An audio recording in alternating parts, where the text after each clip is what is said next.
Spoštovane vinogradnice in vinogradniki, vinska trta je v polnem zorenju grozdja, seveda vinogradniki pa smo v pričakovanju dobrega vinskega letnika in danes bomo spregovorili o smernicah in posebnostih kletarjenja letnika 2020.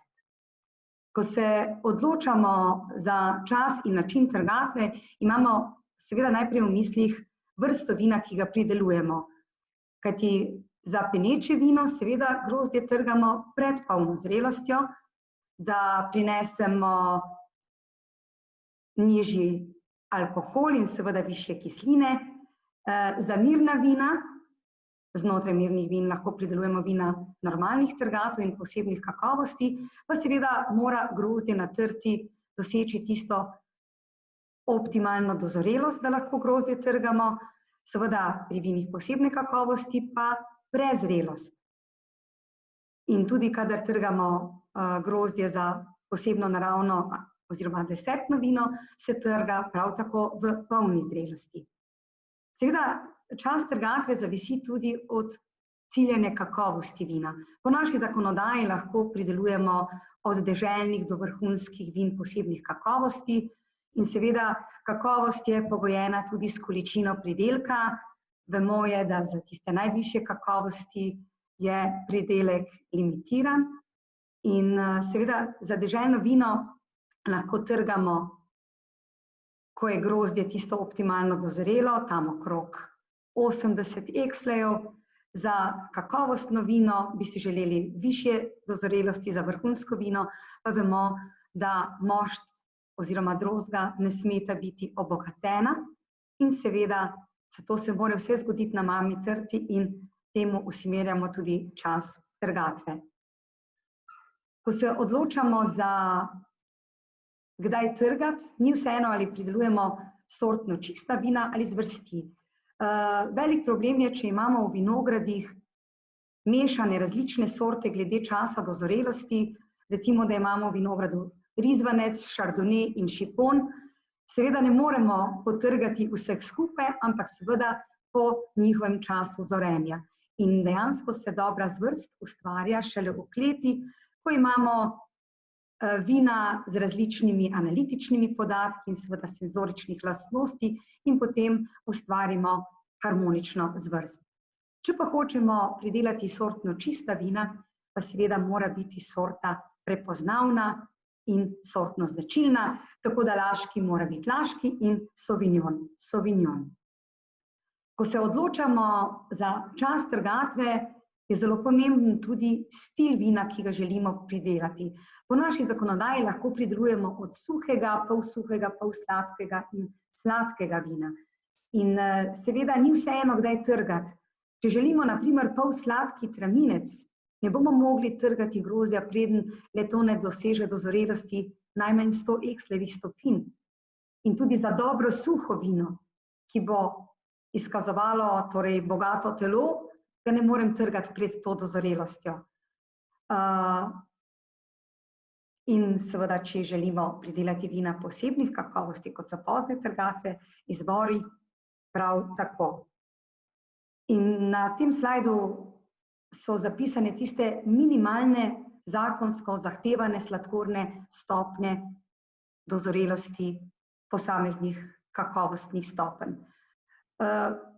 Da lahko govorimo o vinu, mora deželno vino doseči minimalnih 65 ekslejev, vendar vemo, da pri 65 ekslejih dobimo približno 8,5 volumnih odstotkov alkohola, kar pomeni, da bo vino zelo lahkotno in ne bo obstojno. Zato bi si želeli dosegati optimalne dozorelosti. Tako bi pri deželnem vinu ciljali vsaj od 75 do 85 ekslejevih stopinj, pri kakovostnem vinu tam od 80 do 85, pri vrhunskem vinu pa seveda nad 90, pri poznih trgatvah vsaj 100, pri izborih 115 ekslejev, pri jagodnih izborih vsaj 140 in ledenih vinih in pri suhem jagodnem izboru vsaj 170 ekslejevih stopinj. Seveda letos je vprašanje, če bomo dosegali tiste maksimalne dozorelosti, ampak na optimalne ciljamo. In kakšna je stanje v naših vinogradih letos? Seveda je bilo letos veliko dela in stroškov, da smo ohranili trto zdravo, bilo je zahtevno pridelovalno leto. Po sicer mili zimi je trta hitro zbrstela, vendar v mesecu maju in juniju se je menjavalo toplo, hladno in zelo mokro vreme, tako da smo se kar morali truditi, da smo ohranili, da smo zaščitili trto pred peronosporoidijem. In seveda je trta letos zaradi takšnega vremena zacvetela šele v mesecu juniju in bila je tudi neenakomerna oplodnja, tako da je tudi grozdje začelo kasneje dozorevati in tudi na sami trti opazujemo neenakomerno dozorelost grozdja. Seveda ponekod so se pojavljali tudi že na grozdju ožigi, nevarni so letos insekti, žal na nekaterih območjih je letos pustošilo hudo neurje s točo, ki je naredilo poškodbe na grozdju, tako da bo letos nevarnost gnilobe, pa ne samo klasične gnilobe, ampak tudi gnilobe ocetni cik, tako da bo potrebno veliko pozornosti ob trgatvi nameniti selektivnemu trganju, da bomo tisto poškodovano, prizadeto grozdje ločili in posebej predelali in tistemu zdravemu grozdju še omogočili boljše zorenje, če je seveda cilj tista vrhunska kakovost. Drugače pa primerjalno z prejšnjimi leti, glede na vremenske razmere letošnji letnik zaostaja v dozorelosti pred lanskim letnikom tam v povprečju za 5 do 7 dni. V primerjavi z tistim najzgodnejšim letnikom, letnikom 2003, pa zaostajamo tam za dobre 3 tedne. Seveda Kmetijsko-gozdarski zavod Maribor kot pooblaščena inštitucija za spremljanje dozorevanja grozdja v vinorodni deželi Podravje načrtno spremljamo zorenje grozdja že od 11. avgusta.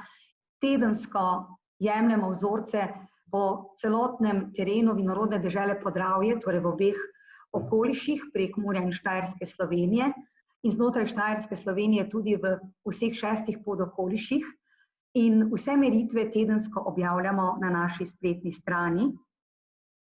In seveda vinogradnikom je to dober podatek, vendar svetujemo, da v cilju dobre kakovosti vina, da tudi sami spremljate dozorevanje grozdja v svojih vinogradih.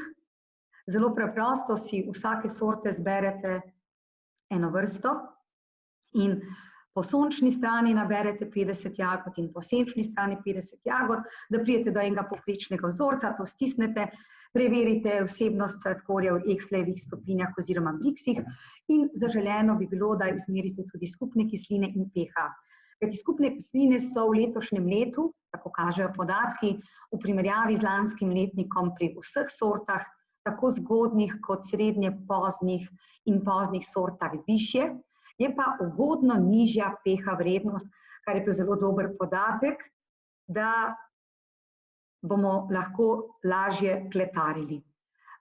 Nekako po podatkih dozorelosti so zgodnje sorte dosegle tisto dozorelost, da bi se lahko že začelo grozdje trgati, pa seveda tudi kakšne muškate za peneča vina. Za srednje pozne sorte bo priporočilo za trgatev tam po 15. septembru, tam okrog 20. septembra. Pozne sorte, kot so laški rizling, renski rizling, šipon in žametna črnina, pa seveda bodo še kar nekaj časa morale ostati na trti, tam do konca meseca oziroma v mesecu oktobru, vinotoku, kot mu rečemo, bo trgatev letos potekala. Če bo seveda se nadaljevalo takšno vreme, kot ga imamo sedaj, lahko si obetamo dobro kakovost letnika 2020 in bo možno pridelati dejansko vse kakovosti.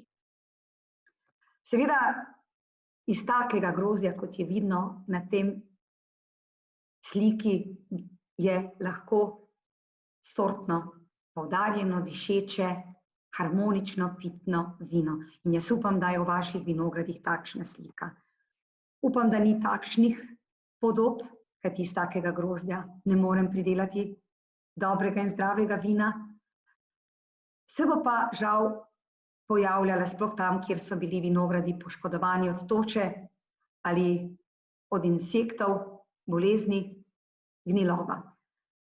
Na levi strani imamo gnilobo botrytis in iz takega grozdja se še vendarle vedno da pridelati zdravo vino. Je pa potrebno vkleti nekaj več posegov. Na desni strani pa imamo gnilobo ocetni cik. Tako grozdje pa ne sme v prešo.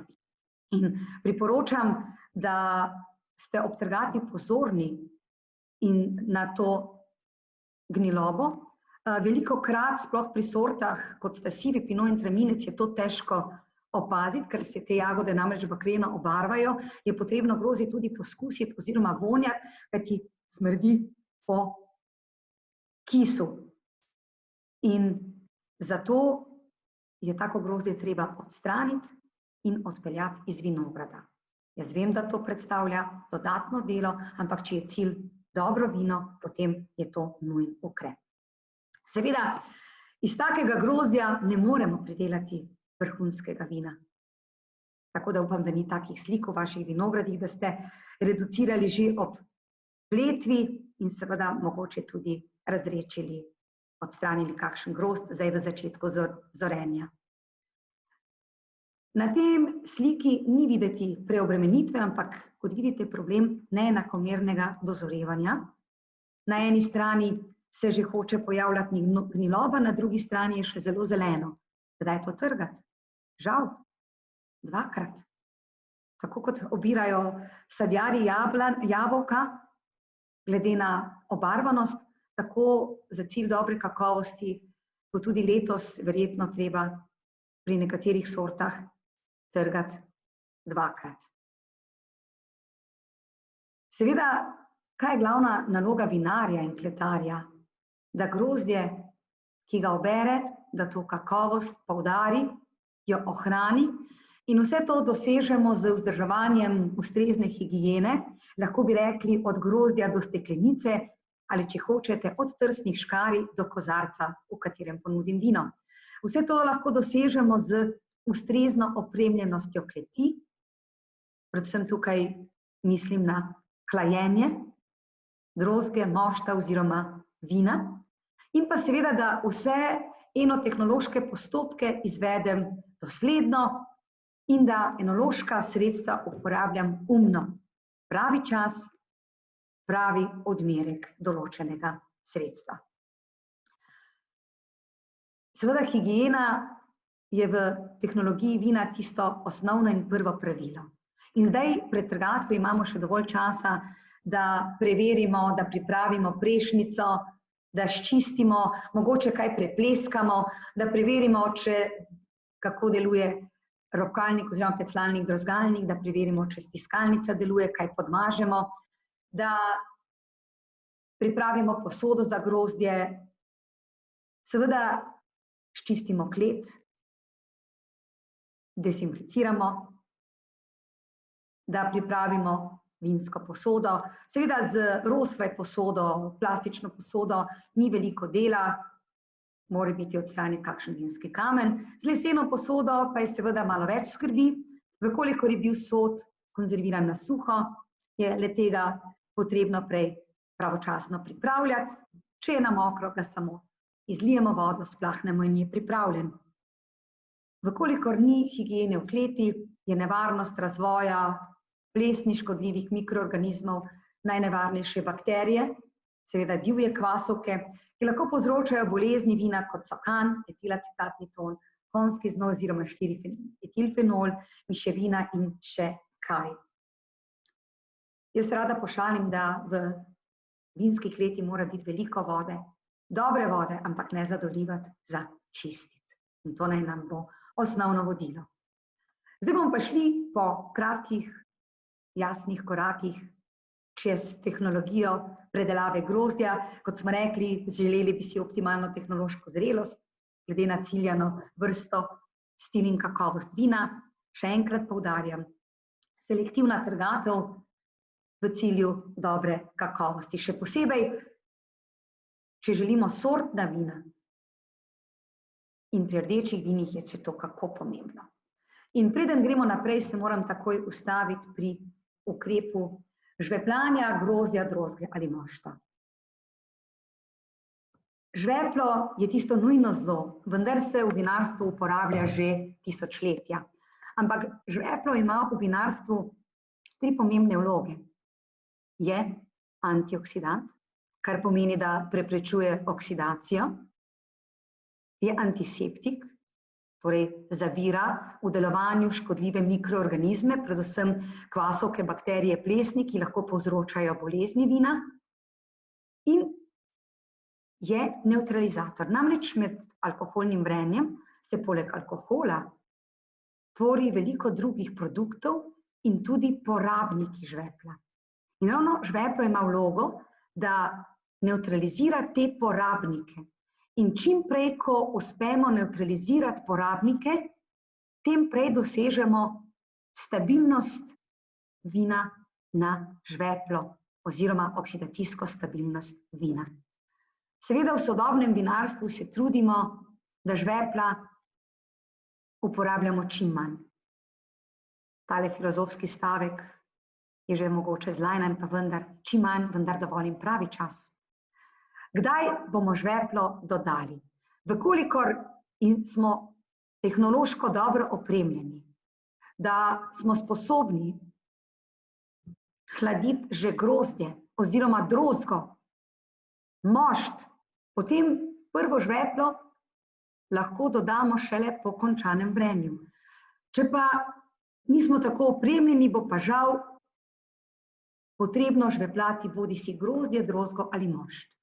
Vkolikor je grozdje zdravo in bo takoj, ko je potrgano, šlo do preše oziroma predelave, ne rabimo žvepljati grozdja, lahko žvepljam drozgo ali mošt. Če pa bo grozdje prizadeto, poškodovano, gnilo in da bo v času trgatve visoka temperatura in da bo ta čas od trgatve do predelave, do prešanja daljši, v tem primeru je pa potrebno zaščititi že mošt. Ampak dodatek žvepla pred vrenjem damo samo enkrat, ali grozdju, ali drozgi, ali moštu. Odmerek je pa seveda odvisen od več dejavnikov. Najprej od vremena v času trgatve, želeli bi si v času trgatve čim nižje temperature, torej da pripeljemo čim bolj hladno grozdje do preše, torej bolj kot je hladno, manj rabimo žvepla. Potem je odmerek žvepla odvisen od zdravstvenega stanja. Bolj kot je grozdje zdravo, manj je treba žvepljati. In obratno. In pa seveda od zrelosti grozdja. Bolj kot je zrelo ali sladko, nižja je kislina, več bi bilo potrebno žvepljati. Ampak glede na vse povedano je odmerek žvepla pred vrenjem, če povem najprej v čisti obliki, od 3 do 7 gramov na 100 litrov. Če to preračunam v žveplo v prah, torej kalijev disulfid, bi torej uporabili pred vrenjem 6 do 14 gramov kalijevega disulfita na 100 litrov oziroma 100 kil grozdja. Ena srednja odmerek je 10 gramov kalijevega disulfita. Če bi uporabili žveplasto kislino, torej 5 do 6 odstotno, bi pa bil odmerek od pol deci do deci in pol na 100 litrov, en srednji odmerek, en deci na 100 litrov. Torej, o odmerku se odločate glede na stanja, ki sem jih povedala. Preden gremo naprej, se moramo staviti pri maceraciji. Maceracija je postopek stika jagodne kožice s sokom. Namreč v jagodni kožici so skrite primarne aromatične snovi, terpeni, monoterpeni in pa seveda pri rdečih sortah grozdja barvila, torej antociani in fenoli. In da se sprostijo te snovi, gremo lahko v postopek maceracije. Zakaj bi macerirali belo drozgo? Pa poglejmo, v sodobnem vinarstvu lahko pridelujemo različne tehnologije in stile.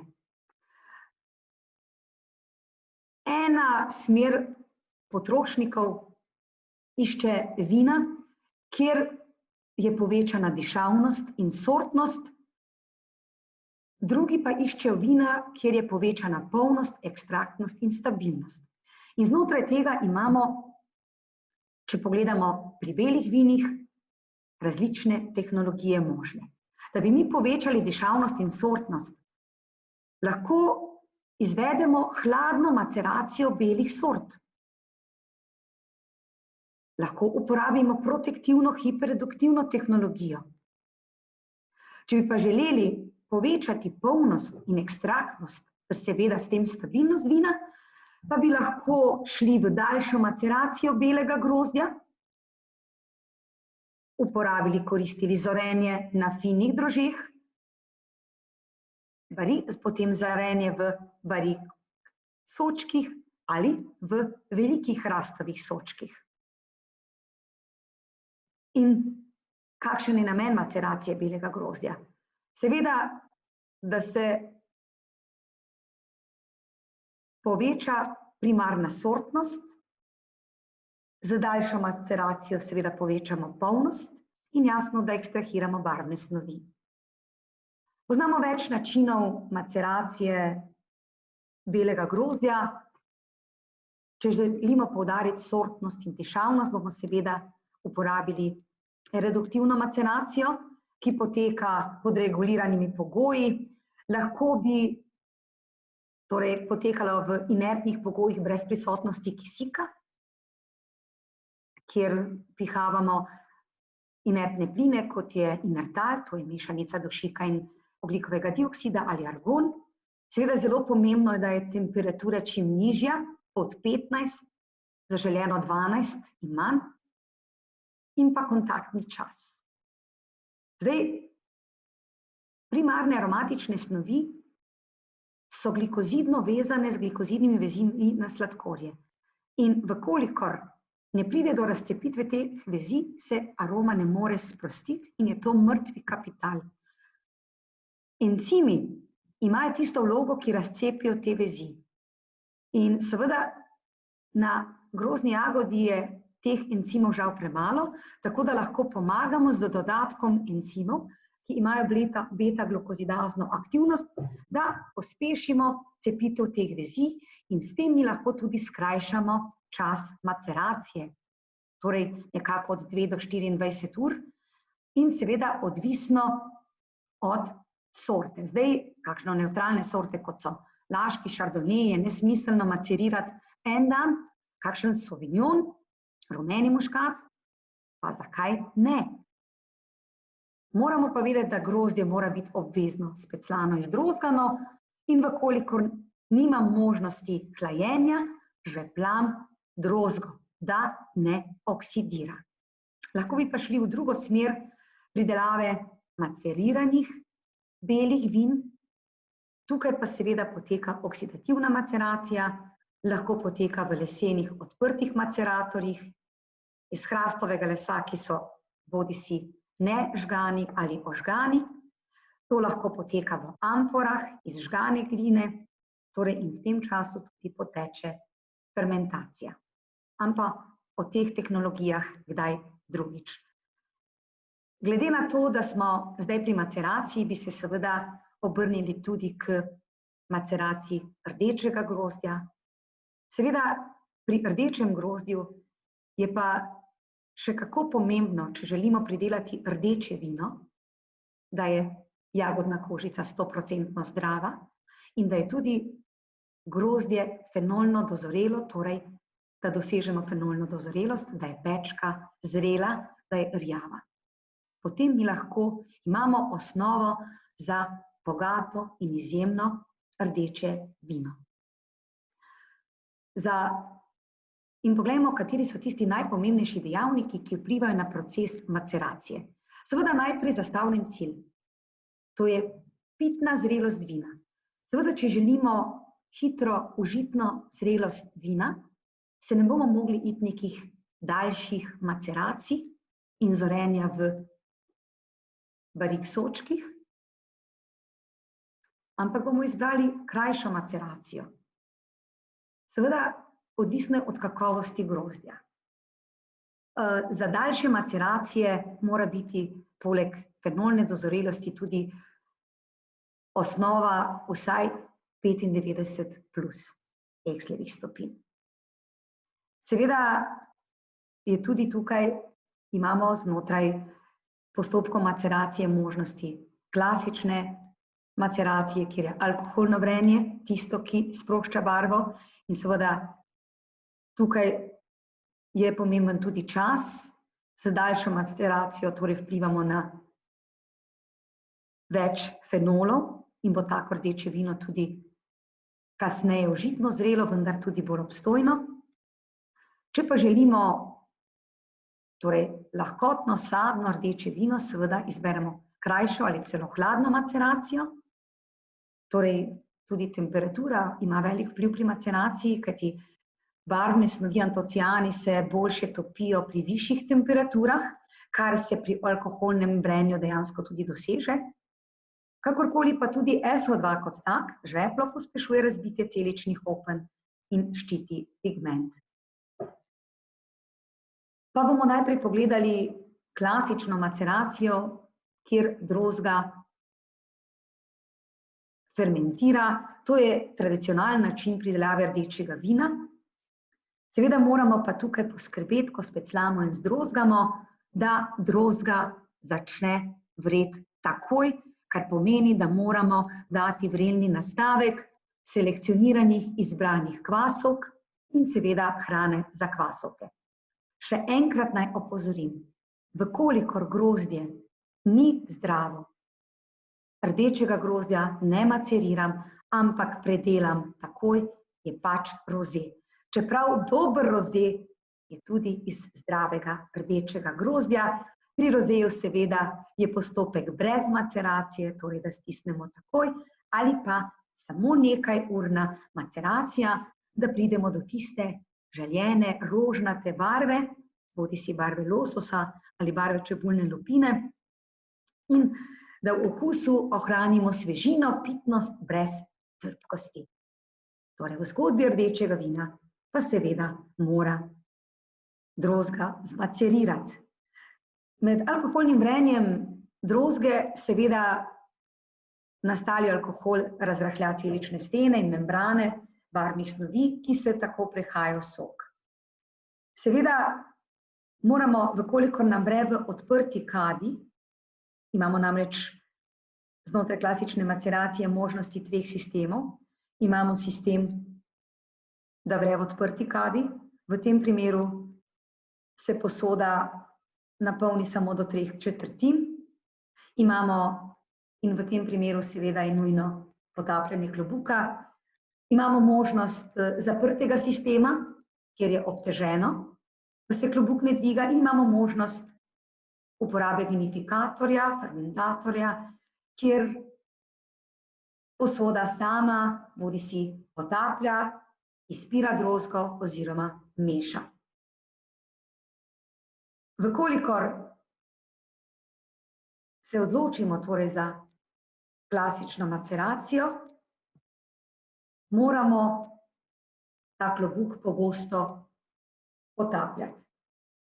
Seveda, temperatura, če pride tam od 20 do 25 stopinj, je tista, ki še dodatno pospeši sproščanje antocianov, in vkolikor klobuka ne potapljamo, se na njem razvijajo bakterije, najnevarnejše ocetno-kislinske, ki povzročajo povišanje hlapnih kislin in tvorbo etilacetata, s tem pride do oksidacije drozge na zunanjem delu klobuka in je nevarnost, da imamo potem vino prizadeto z etilacetatnim tonom ali celo ocetnim tipom. kiscikom in seveda tako vino ne bo primerno za promet. Zato je potrebno klobuk potapljati na 2 do 3 ure, če to preračunamo, je to 5 do 6krat na dan, kar zahteva kar lahko logistične probleme. Seveda za pospešeno izločanje barvnih snovi lahko dodamo tudi ustrezni encim. Kako dolgo maceriramo, seveda, da dosežemo želeno barvo in zopet odvisno od užitne zrelosti.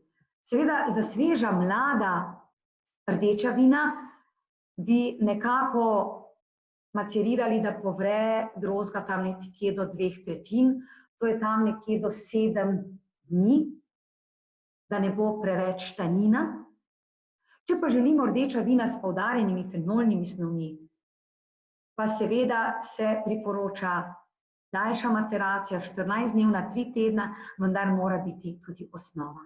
Zdaj, ene žametne črnine macerirati več kot 1 teden je nesmisel, ker ni osnove, kakšen modri pinot, modro frankinjo pa absolutno da ja. Tako da dejansko mi lahko s kontaktnim časom maceracije drozge pridelamo celo mavrico različnih vin, glede na barvo in taninske snovi. Zdaj, kaj skrajšuje čas maceracije oziroma s čim sproščamo izločanje barvnih in ostalih fenolnih snovi? To so vsekakor lastne kisline, višja kot je, boljše je sproščanje, ustrezno žvepljanje, dodan vrelni nastavek, da drozga začne čim prej vreti, dodan ustrezni encim, segrevanje drozge in seveda mešanje ter potapljanje klobuka.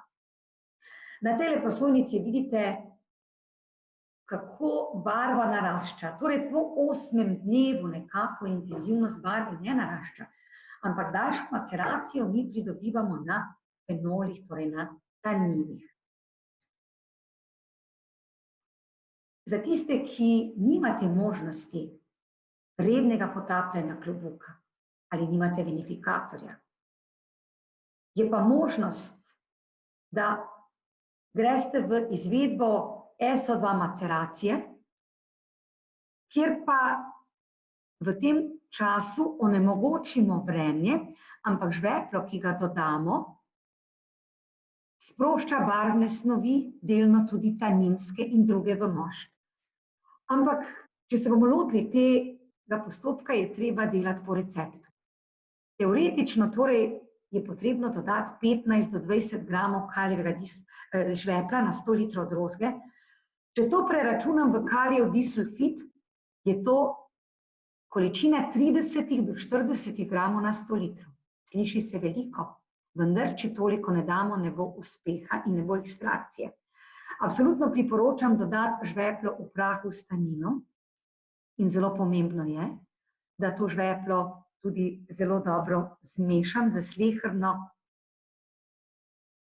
celico soka in priporočljivo je dodati tudi encim za sproščanje barve.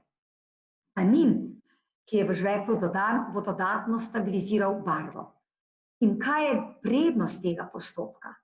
Da v tem primeru fermentacija ne poteka in v primeru, da tudi grozdje ne bo 100% zdravo in če bi želeli vi rdeče vino vendarle imeti, je to edina možna izbira. Pustimo lahko od 12 do 120 ur, torej od pol dneva do 5 dni, odvisno od palete barv, ampak po naših izkušnjah tudi tja do 7 dni, ampak v tem času fermentacija ne sme potekati in temperatura drozge ne sme biti višja od 15 stopinj. In kaj je prednost tega postopka? Da odpade tisto pogosto mešanje, vendar prvo mešanje najpomembnejše, potem posodo pokrijemo in ne škoduje, če enkrat dnevno premešamo. Da bi bilo nevarnost, da bomo prekoračili vsebnosti žvepla, je ni, kajti potem se ob stiskanju, ob prešanju žveplo v glavnem veže na tropine. In potem po prešanju dodamo temu moštu selekcionirane kvasovke in hrano za kvasovke in fermentacija normalno poteka. Kakorkoli ali stiskamo belo drozgo, rdečo drozgo, delno povreto ali povreto, naj bo stiskanje vedno poteka, da upoštevamo tlak stiskalnice, torej z ustreznim tlakom, da tisto zadnje stiskanje, zopet odvisno od vrste stiskalnice, damo posebej, torej da prešanec ločimo, kajti v prešancu je največ tistih trpkih, nezaželenih snovi. In seveda potem tak mošt obdelamo z bolj ostrimi enološkimi sredstvi. Seveda po stiskanju je najpomembnejše opravilo, da preverimo zrelost mošta, kakovost mošta, da preverimo sladkor v slevih stopinjah. Zaželeno bi bilo izmeriti skupne kisline, pH, procent vinske kisline in seveda kvasovkam dostopen asimilacijski dušik. Vkolikor bo obogatitev potrebna, torej da mošt ne bo dosegal tistih minimalnih zahtevanih sladkornih stopenj, bomo obogatitev izvedli v smislu zakonodaje, v coni B, kjer so naši vinogradi, lahko obogatimo za maksimalno, dvignemo alkoholno stopnjo za maksimalno 2 volumenska odstotka alkohola, to je maksimalno 3,7 kilograme na 100 litrov vina. Ampak upamo, da ta postopek ne bo potreben, razen tam, kjer je vinograde prizadela toča. Preden, zelo pomembna je priprava mošta na vrenje. In sicer govorimo seveda o tako imenovanem razsluzenju oziroma samobistrenju. Namreč v letošnjem letu da smo ohranili trto zdravo, kar nekajkrat morali škropiti, v povprečju med 8 do 10-krat, nekateri tudi več, da smo ohranili zdravo grozdje. In predstavljate si, kakšna količina pesticidov je. In seveda pesticidi težke kovine ovirajo kvasovke v delovanju. Kvasovka se v moštu ne počuti dobro. Ona mošt samo izkorišča kot medij, da opravlja svoje poslanstvo. Zato moramo mi mošt kvasovki pripraviti, da bo dobro delala. Vkolikor nismo žveplali grozdja ali drozge, žveplamo zdaj mošt. Vkolikor pa lahko hladimo, seveda žvepljanje ni potrebno. Samo bistrenje lahko poteka torej naravnim potem razsluzenje, lahko bi pa za razsluzenje ali za bistrenje mošta uporabili tudi postopek flotacije, ki je seveda hitrejši, vendar za tista najboljše kakovosti vin še vedno naravno samobistrenje. Najboljša izbira. Na koncu si mi želimo, da je naše vino stabilno, sortno, značilno, harmonično, pitno. Seveda ne želimo si prisotnosti raznih priokusov in grenkov in zato je smotrno za čistost vonja in okusa dodajati določena bistrilna sredstva, ki vplivajo na le-to, pa tudi mošt zbistrijo do take stopnje, da kvasovka ni ovirana v delovanju, da dobro dela. Zato je moštu smiselno ob samobistrenju, torej dodati takoj po stiskanju določena bistrilna sredstva. Receptur je več. Še vedno je dobra tista klasična izbira, ki smo jo že 30 let uporabljamo, torej kombinacija kremenčevega čistila in želatine, ampak zahteva seveda dvojno delo, najprej dodamo kremenčevo čistilo, dobro premešamo na to želatino. Zadnja leta smo bili navajeni uporabljati kombinacije kazeina in želatine, ampak tukaj vas moramo opozoriti, da je kazein od leta 2012 na zatožni klopi, zato ker je potencialni alergen Kajti imamo tudi ljudi, ki so alergični na mlečne beljakovine in seveda v tem primeru, vkolikor vino ali mošt bistrimo z kazeinom, je potrebno na etiketo vina označiti, tako kot označujemo, da vsebuje žveplo oziroma vsebuje sulfit, označiti, da vsebuje mleko oziroma mlečne beljakovine. V izogib temu so pripravili druga bistrila, ki namesto kazeina vsebuje želatina PVPP in pa ribji mehur. In dodatek le tega zelo dobro vpliva na lepšanje vonja in okusa bodočega vina. Seveda zdravemu grozdju, moštu iz zdravega grozdja, damo minimalne odmerke teh bistril. Seveda imamo pa tudi že na voljo bistrila neživalskega izvora, torej na osnovi ekstraktov graha, tudi to je možno uporabiti. In torej zdravemu grozdju damo minimalne odmerke, prizadetemu, poškodovanemu grozdju pa seveda odmerke višamo. Vendar tam, kjer bo prisotna gniloba in kjer je bilo grozdje tudi prizadeto po kakšnem oidju, pa žal brez uporabe aktivnega oglja ne bo šlo. Aktivno oglje ima sposobnost vezati nase plesnive note, grenkove in seveda je zelo ostro čistilo. Vendar pri moštu ne naredi toliko škode, ampak samo pozitivno odpravi te težave. Tako da, če bo grozdje poškodovano prizadeto, bi takoj sprešanemu moštu dodali kombinacijo aktivnega oglja in bentonita. Na tržišču je en poseben pripravek, ki se mu reče Most-Rhein. Če dobesedni prevod naredimo, to pomeni, da čisti mošt. Torej, takoj ta odmerek Most-Rheina v količini med 50 in 100 grami na 100 litrov in potem še, na primer, tekočo želatino v odmerku do 100 ml na 100 litrov, torej do 1 deci. In verjemite mi, dobili boste lep, čisti mošt brez priokusov. Seveda, vkolikor smo bentonit uporabili pred vrenjem, ga potem več ni potrebno dodati. Po 1 do 2 dnevih sledi pretok v vrelno posodo. Seveda kaleža od razluza ne zavržemo, lahko ga tudi predelamo, torej bodisi filtriramo ali sprešamo z vodno prešo.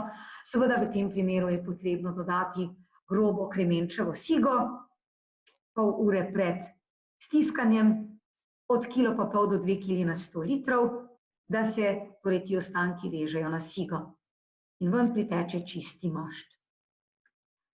In ko imamo mošt pripravljen, mora samo začeti čevreti. Zato je zelo pomembna priprava, dodatek vrelnega nastavka. Seveda lahko bi šli v spontano fermentacijo, vendar spontana fermentacija je rizično dejanje, zato svetujem, da bo mošt alkoholno vrenje potekalo nemoteno, da dodamo selekcionirane kvasovke, razen če si iz lastnega vinograda pripravite lasten vrelni nastavek. Ampak vkolikor je bil vinograd herbicidan 30 let, ne verjamem, da imate žlahtno mikrofloro, tiste torej žlahtne kvasovke, ampak da so tiste divje prevladi in potem so lahko težave. Kaj je cilj alkoholnega vrenja? Da se hitro pretvorijo sladkorji in v celoti, da se preprečuje tvorba hlapnih kislin v prvi tretjini in ravno zato je pomembno, da je žlahtne kvasovke dovolj na voljo, kajti divje kvasovke, ki so, jih je največ na grozdni jagodi, so pobudnice in prve začnejo vreti. In tvorijo več hlapnih snovi in je pol problem, konec se na tretjini vrenja ustavijo, pomagajo in fermentacija zastoji, če ni dovolj žlahtnih kvasovk. In v tem primeru lahko pride do poudarjenih nečistih vonjav v smeri etilacetata in žveplovih spojin. Zato bi ne riskirala in bi seveda raje dodala primerne kvasovke. Zdaj, da obvladamo vse stresne parametre, lahko v veliki meri mi vplivamo na senzorične kakovost vina. Torej, kvasovke imajo sposobnost, da tvorijo željene hlapne estre, da povečajo tvorbo glicerola, kar bo vplivalo na večjo polnost vina, da optimizirajo tudi višje alkohole in morajo pa imeti dobre pogoje. Kar nekaj stresnih vplivov je tistih, ki onemogoča naše kvasovke. To je vsekakor ozmotski stres in višji kot je sladkor, več je tega. Oksidativni stres, na drugi strani prežvepljanje, temperatura, ostanki pesticidov, antagonizem drugih mikroorganizmov, predvsem pa pomanjkanje hranil, torej dušika, vitaminov in mineralov. Zdaj, da bo kvasovka dobro delala, mora imeti glukozo, fruktozo, ki je seveda glavni vir ogljika in energije, mora imeti molekularni kisik, torej da CO2 dobro odvaja iz posode, in pa hranila, da bo dobro delala ter snovi za preživetje. Tako tisti dejavniki, ki vplivajo na rast kvasovk, so torej asimilacijski dušik, mineralni dušik, torej amonij, aminokisline, ki so tisti ključni gradniki proteinov, vitamini, predvsem vitamini B kompleksa, tiamin, biotin, pantotenska kislina, minerali, od katerih je najpomembnejši magnezij. Na drugi strani pa rabi tudi kvasovka dejavnike, da preživi, torej sterole, ki ohranijo prevodnost celične stene, lipide, predvsem nenasičene maščobne kisline, da bo dobro delala. In od kod vzroki pomanjkanja hranil?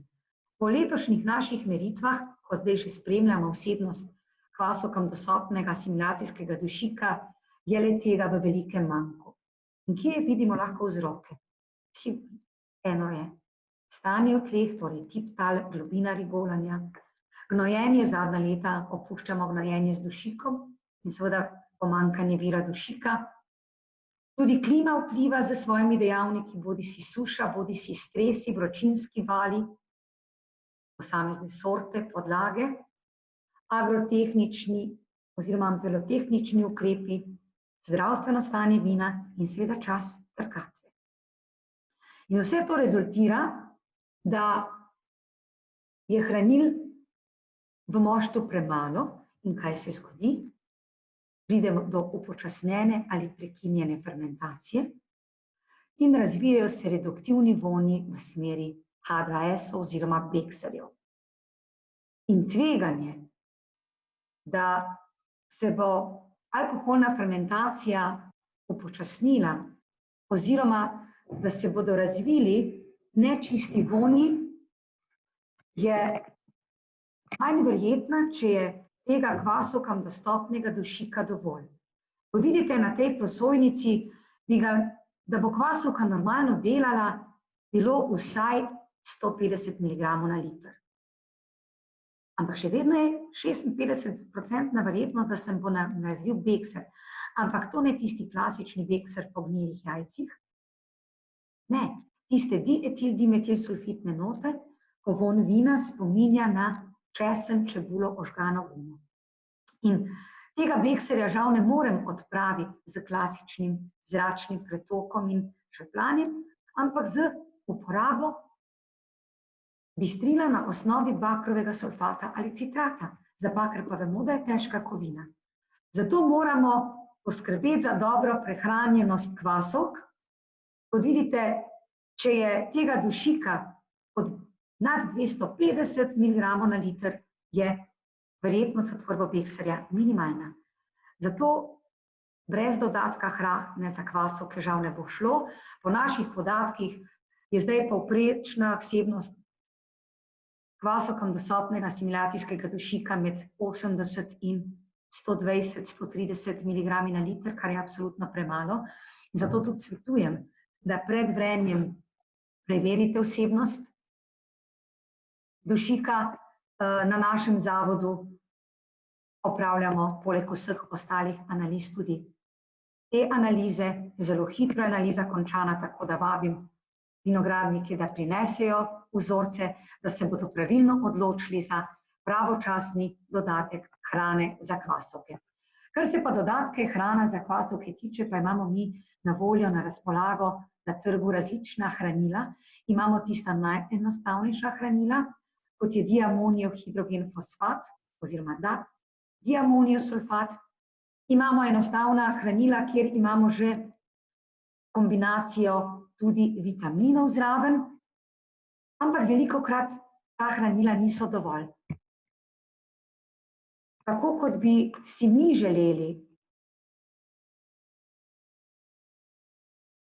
si mi želeli kompleten meni, si tudi naša kvasovka želi hrano, od juhice do tortice bi imela. Zato svetujem dodatek kompleksnega hranila, to se pravi, kjer ima kvasovke, poleg amonijevih soli, poleg vitaminov, poleg mineralov, predvsem magnezija, tudi lipide, sterole, maščobne kisline, in to dobite v kompleksni hrani. Seveda so ta hranila nekoliko dražja, vendar to priporočam. In kdaj hrano dodati? Nekako na začetku hrane ni potrebno, ko pa začne fermentacija, tam drugi, tretji dan, pa že kvasovka začne hrano iskati in takrat bi jo bilo priporočljivo dodati. Seveda hrano dodajamo na osnovi navodil proizvajalca hrane. Seveda alkoholno vrenje kot proces vodimo in spremljamo. Merimo na eni strani temperaturo, tista zaželjena je med 15-18 stopinjami. Imamo kvasovke, ki so sposobne tudi delati pri nižjih temperaturah, poudarjati sortne lastnosti, tudi pri 12-13, vendar tisti, ki nima hlajenja, si takih kvasovk boljše, da ne izbere, ker ne bojo naredile svojega poslanstva. Imamo pa tudi kvasovke, ki so sposobne, vkolikor je kislina višja, tisto grobo jabolčno kislino transformira v milejšo, v direktno alkohol. In torej, poleg temperature spremljamo, kako CO2 izhaja in seveda tudi spremljamo kinetiko vrenja, da merimo sladkor, kako sladkor pada. In če smo prej merili v Exlovih stopinjah, potem seveda zdaj gledamo Brixovo skalo, torej procent suhe snovi, ki je ne glede na vrsto refraktometra pri vseh refraktometrih enak. In ko nekako pride do 6 Brixov, je vino do konca povreto. Če odvre mošt v enem tednu, ni v redu, in če vre več kot 2 meseca, ni dobro. In vkolikor pride do zastoja alkoholnega vrenja, je seveda potrebno ukrepati. Bodisi dvigniti temperaturo, včasih pomaga, da malo prezračimo, da kvasovka dobi molekularni kisik, da se znova lahko razmnožuje. Dodatek hrane, včasih je treba dvigniti tudi temperaturo. Glede na ciljan stil vina se odločim za čas in način pretoka. Če želimo suho vino in je kislina primerna, opravimo prvi pretok po 1 do 3 tednih. Zgoden prvi pretok priporočam pri tistih moštih, kjer grozdje ni bilo zdravo, torej čim prej iz teh grobih drožin. In seveda ob pretoku ustrezno žveplanje. Vkolikor pa bi želeli, da je kislina izstopa, predvsem, da bo jabolčne kisline več, in jabolčna kislina je tista, ki je ostrejšega okusa, pa lahko gremo v biološki razkis, torej v programirano jabolčno mlečno kislinsko vrenje. Absolutno svetujem vodenega, ne spontanega, torej da dodamo bakterije.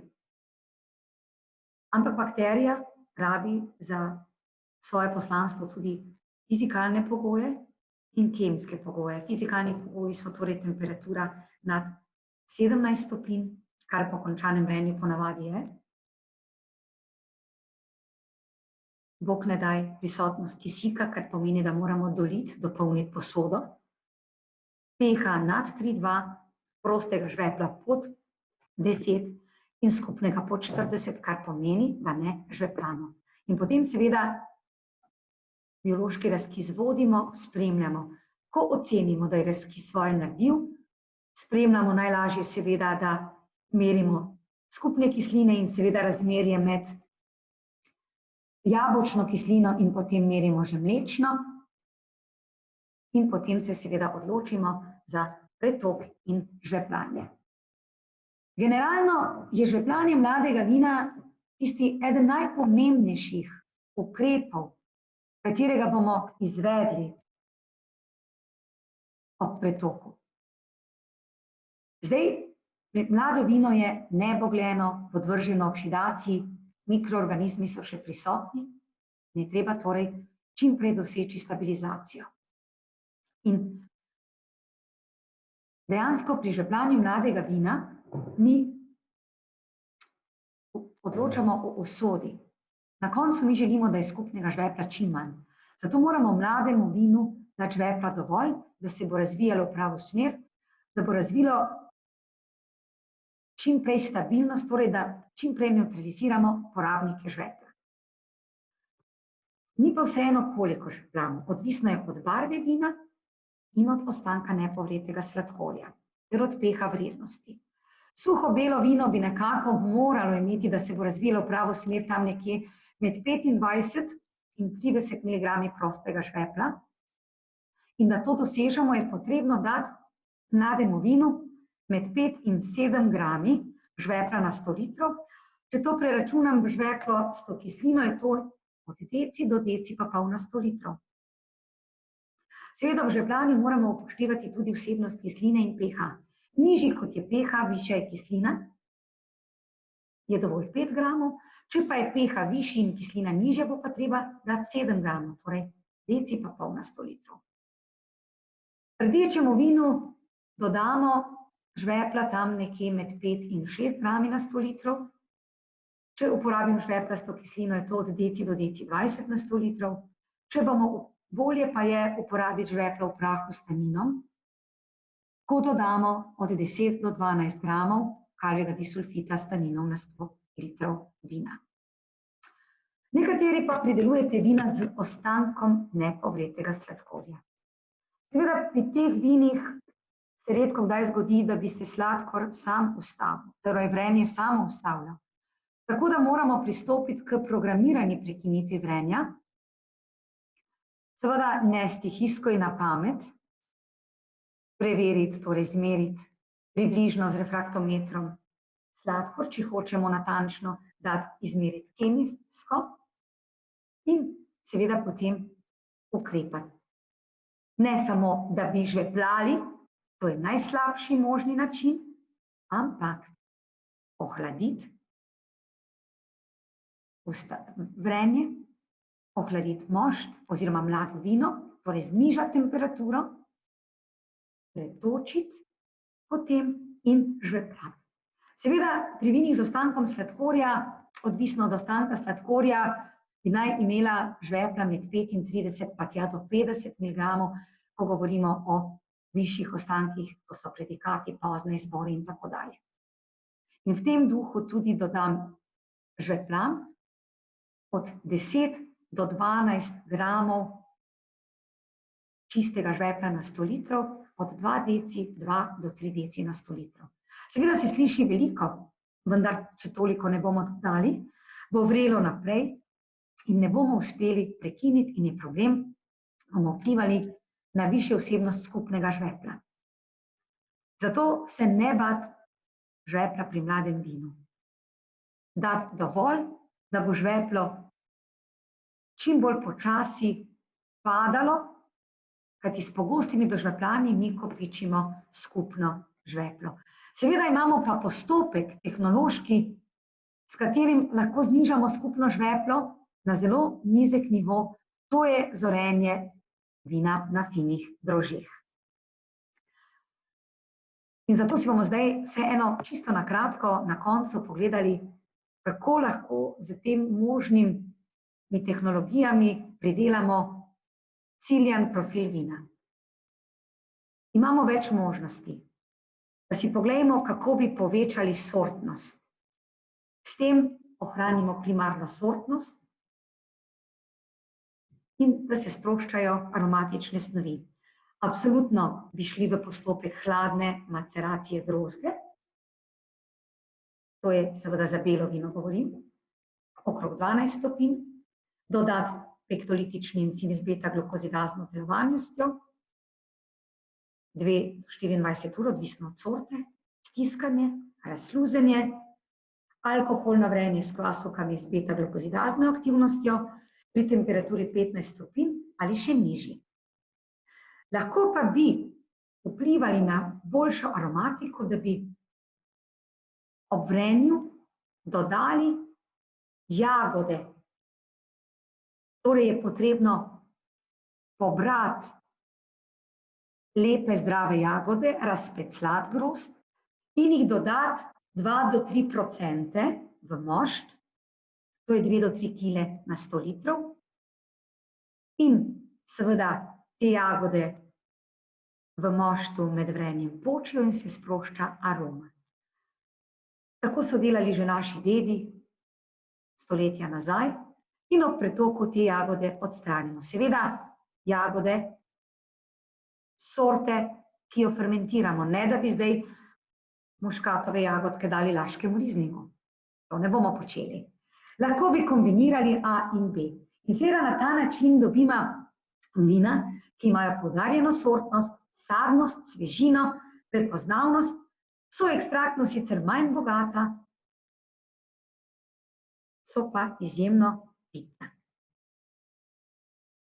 Seveda z postopkom hiperredukcije, da vzpostavim reduktivne pogoje, od stiskanja naprej dosežem te dejavnike še toliko bolj, ampak taka vina so enoletna, dvoletna vina, torej niso za neko daljše zorenje, ampak za hitro potrošnjo.